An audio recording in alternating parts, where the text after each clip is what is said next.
Destination Medicine is a joint project of the regional training hubs. This podcast series brings you medical students' accounts of their experiences in applying to study medicine.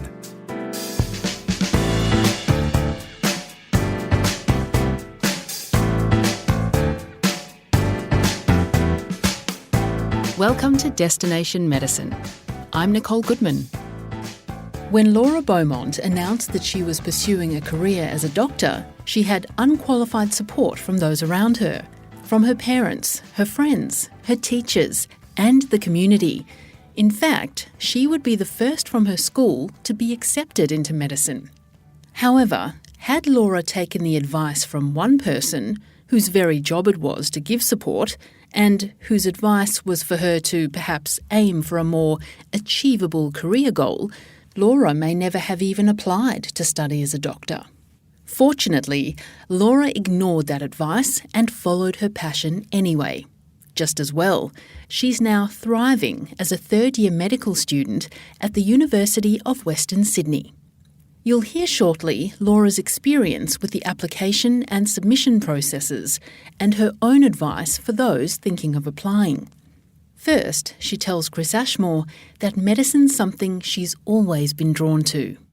I've loved science and learning everything I can about the human body, but I'm the type of person that really craves that human connection, so medicine was the perfect combination of those two. A few experiences when I was growing up as well really shaped my desire to pursue a career as a doctor. When I was 13, I broke my elbow at some cattle stockyards actually, and the medical team that looked after me throughout the surgery, it was all female, which I thought was really, really cool and sort of just, I guess, inspired me and made me realise that we can do this as well as women. Another experience was when I was about 16, one of the workers on my neighbour's property suffered a cardiac arrest, and I was part of the group of people trying to revive him, which unfortunately it wasn't successful, but that was just another reminder of sort of how important having medical skills is in a rural environment. So that further inspired me again. Did you ever consider other health professions aside from being a doctor? Honestly, I really didn't, no. I have always loved a challenge, and when I saw that medicine was the hardest to get into, that's what I sort of set my sights on. Looking back now, if I didn't make medicine on my first attempt in getting in, I probably would have really enjoyed paramedicine as well. But at the time, no, that wasn't something that I had considered. Did you tell anyone at the time, like your school teachers or your friends, of your goal to be a doctor? And if so, what was their reaction? I did actually. I told everyone so that way I would be forced to try my best because the whole town knew, basically. Everyone was super supportive. Probably I didn't have the most supportive reaction from my careers advisor. She told me maybe aim for nursing because that would be a bit more achievable. But again, that's like waving a red flag to a bull. I was just spurred on by that. And everyone else was super supportive. All of my teachers set aside extra time for me to either come in early or see them at lunchtimes if I needed extra help. My family were incredible. I had a really great supportive network. That is great to have that support. And speaking of support, did you have a mentor or someone who gave you guidance regarding your career before you were accepted into medicine? I actually didn't know a single doctor in my personal life before I got into medicine. My mum is a speech pathologist, and that's about the closest to any health profession we have in my family or friend group. I did have a really good PE teacher in year 12 who really, I guess, created a love for the human body within me. So she was probably the most, I guess, inspiring person that helped me towards my goal. But in terms of actual doctors or nurses, I didn't know anyone. Well, it hasn't stopped you. When you decided to apply for medicine, what were your first steps? And did you map out a plan? I wouldn't say I sat down and physically mapped a plan, but there always was one in the back of my mind. I think the first thing that I did when I started considering medicine was making sure that my subject selection in year 11 and 12, so choosing things like biology and chemistry and PE that were all sort of designed to help in a health-related field. Next from that would be, well, back then was the UMAT, so that's the undergraduate medical admissions test. So I did a lot of research into what kind of a test that was. I did what I could to prepare in terms of study and things like that. And then after that, I really got into a lot of research about the different unis, the different degrees on offer, what programs I thought would suit me. And then finally, I applied for medicine at a whole bunch of different places, and I got a couple of interviews. So then I went back to the drawing board and started working on my interview skills. And then after that, I was fortunate enough to get an offer, so accepted my place. For anyone who's listening to this that's thinking of applying, do you have any tips, any words of advice about the application or selection processes? Absolutely. I'd like to preface it by saying that it is quite a long and drawn-out process. And so if you go into it knowing that, it will be a lot easier because there'll be months at a time where you're just waiting for the next stage. In terms of advice, definitely do your research on all aspects of the selection process and the different unis.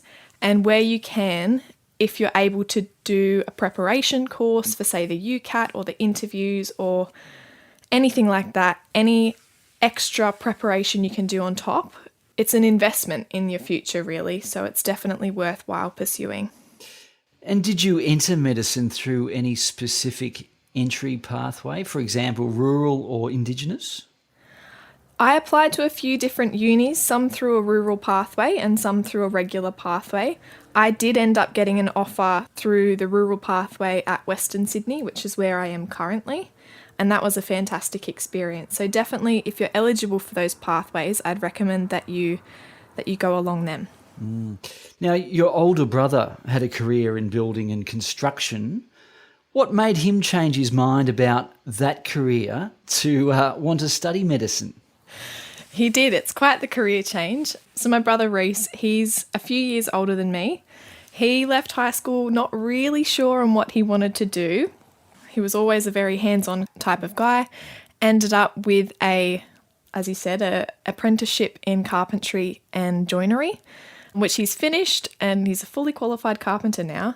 But he's seen my journey into medicine and how much satisfaction I've got from, I guess, the patient interactions, as well as how much the mental challenge has extended me.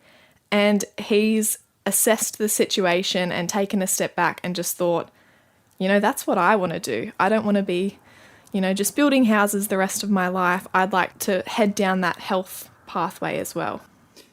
Well, it goes to show that you can transition into medicine after doing something else. There's no barrier to that, really, is there? Absolutely not. I have friends in medicine who have come from being snowboard instructors, from being accountants. My brother's trying to get in as a carpenter. There's no set pathway into medicine. And I think that's what makes it so great, is that we all bring unique life experience. So even if you're mid-30s in a completely different career, if it's what you're passionate about, you can go for it and you'll be rewarded. Absolutely. Now, you're in a direct entry or undergraduate program. You would have been required to sit the University Clinical Aptitude Test, or UCAT. What's involved with this exam? Definitely. So the UCAT is a very important step. My entry process was just slightly different in that I was the last year of the UMAT, but they're still very similar tests, and my brother's just sat the UCAT, so I'm well versed on all things about it. As for the type of test, it really gets a good idea of the way that you think.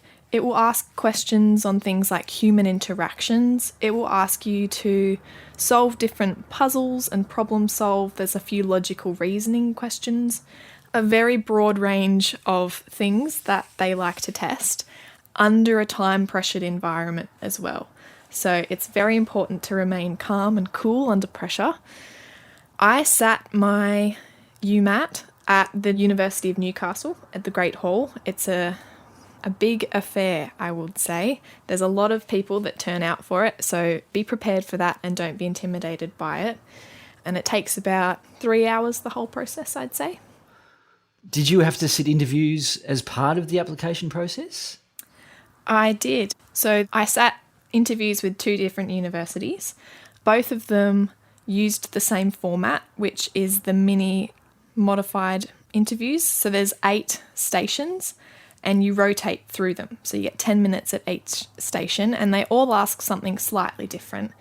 It can be things from acting scenarios to see how you would respond to a person in emotional distress. It can be things such as viewing graphs and interpreting information really quickly and being able to translate that into layman's terms. Questions on your motivation as to why you want to become a doctor. I remember there was one really tricky station where they got you to solve 2 puzzles at the same time and then continually flip an egg timer as well. So it was multitasking under pressure and using your brain. So they're really just trying to work out who's switched on and who's a nice person. It's not something to be scared of. No one ever performs perfectly within these interviews, but if you can show up, have good conversation skills, demonstrate empathy, you'll be absolutely fine. And what do you remember about the interviews? How did you prepare for it? Preparation for the interviews is something that each person tackles slightly differently. For me, I found that I was only 18 when I was going through this process, and I guess I was intimidated by the idea of having to go in and talk to strangers who were very high up in their fields in the medical world. So I actually found that the best preparation for me was talking to strangers at my job. So I was working at Bunnings at the time, and every customer I could have the opportunity with, I'd strike up a conversation about anything and everything and just really work on those conversation skills. And that made me feel a lot more comfortable actually going into the interview. Now, you're studying at a rural clinical school campus. Has your clinical experience been different to your previous metropolitan placements? And if so, in what way? So I'm currently still at the Campbelltown campus for Western Sydney. I have had a rotation up to the Lismore Rural Clinical School, and next year I'm planning on going out to Bathurst for the year. In terms of the differences between metro and rural, I noticed a few when I headed up to Lismore. Definitely the size of the hospital was a big factor. Campbelltown is massive, and I think Ballina has about 30 beds, so it was a big adjustment. With that, I found that by the end of my 5-week rotation at Ballina, I think everyone in the hospital knew who I was.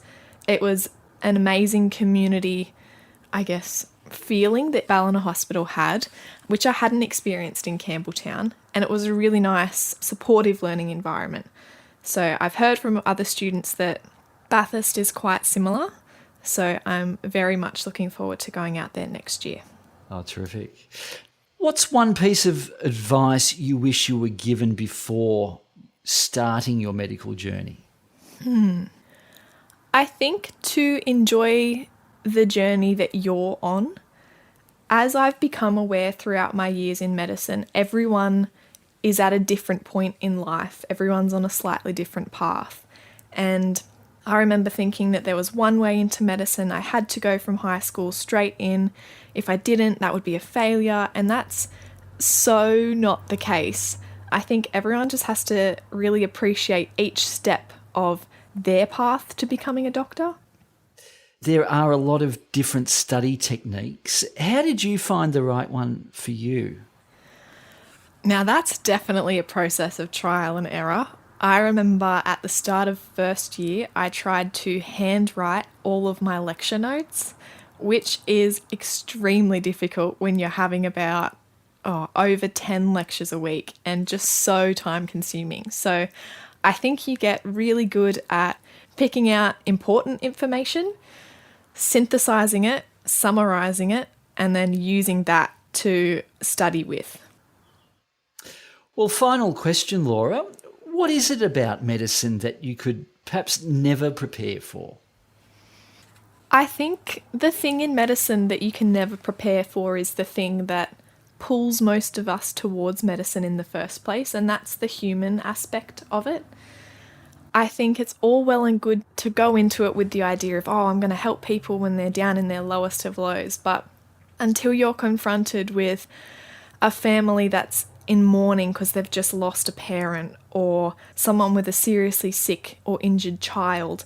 Just the emotions that are in play during those situations, there's something that you can never really prepare for, and it's something that you just have to go in accepting that you won't know how the situation will play out, and you really just have to roll with the punches regardless of what's happening.